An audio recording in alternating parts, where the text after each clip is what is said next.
There are plenty of great places to live in our country. We live in one of them right here in Chicago. But the world has changed. So many of us rather, can do our work virtually. So maybe there's no reason to stay if you find yourself fed up. Yeah, Devon Thorsby is a real estate editor with U.S. News and World Report. She's joining us right now with more on this. This is kind of interesting because, a year and a half ago, never would have thought something like this. So many employers said, you got to show up in the office. And then the pandemic came and everybody was like, amazingly, they all found ways to make it work. And now people don't want to go back. So what are some of the top places people are kind of eyeballing in the country? And they say, I don't want to stay in Chicago. I want to look somewhere else. Yes, some places throughout the U.S. From our best places to live rankings might seem a little unexpected for some people. We have at number 5, Austin, Texas, which is a very popular place for people to move.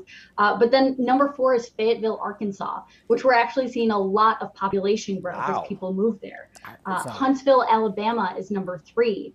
Number 2 is Raleigh and Durham, North Carolina, and number 1 is Boulder, Colorado. I see on your list that we rank all of 102, so clearly we got some catching up to do.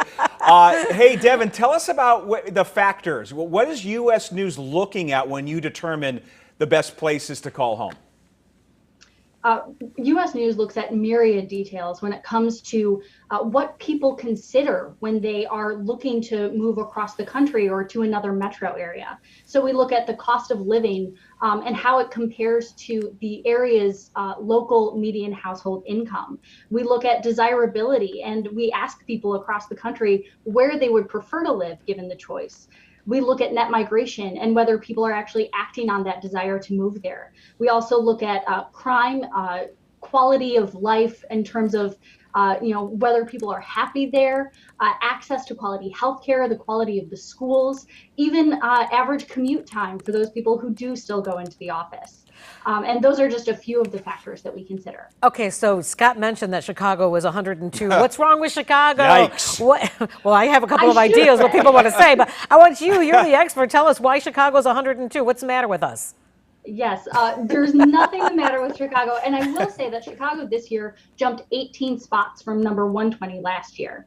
I would say Chicago, similar to New York City and Los Angeles, kind of suffers from the size factor. They are such big metro areas, and they are home to some of the richest people in the country, but they're also home to some of the poorest people in the country. And so when you look at the median household income and how it compares to the cost of living, for that lower half in terms of income, it's a lot harder to be able to keep up with rent or mortgage payments and cover property taxes, utilities, all those details when it comes to housing costs. It's kind of what people... I will say, though, Chicago definitely ranks a lot higher than both New York City and LA when it comes to that cost of living. I think it's a benefit of being in the Midwest. Well, I kind of think it goes to what a lot of people say. This is a tale of two cities. Absolutely. Yeah. Absolutely. Hey, real quick, were the rankings impacted by the pandemic in your mind? They were definitely, certainly in the job market category in particular. We look at unemployment rates and average individual annual salaries. And of course, across the country in 2020, we saw unemployment rates skyrocket across the U.S. Those metro areas that did manage to have a little bit more stability and see lower unemployment rates on an average monthly basis did tend to fare a little bit better and in some cases even move up in the rankings.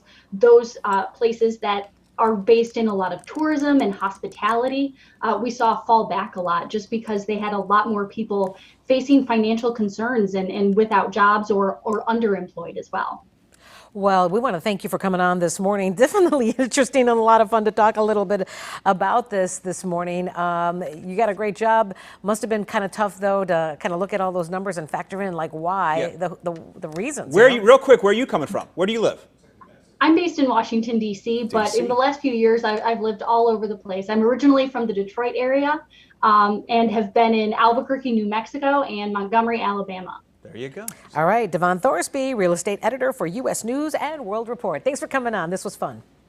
Thank you.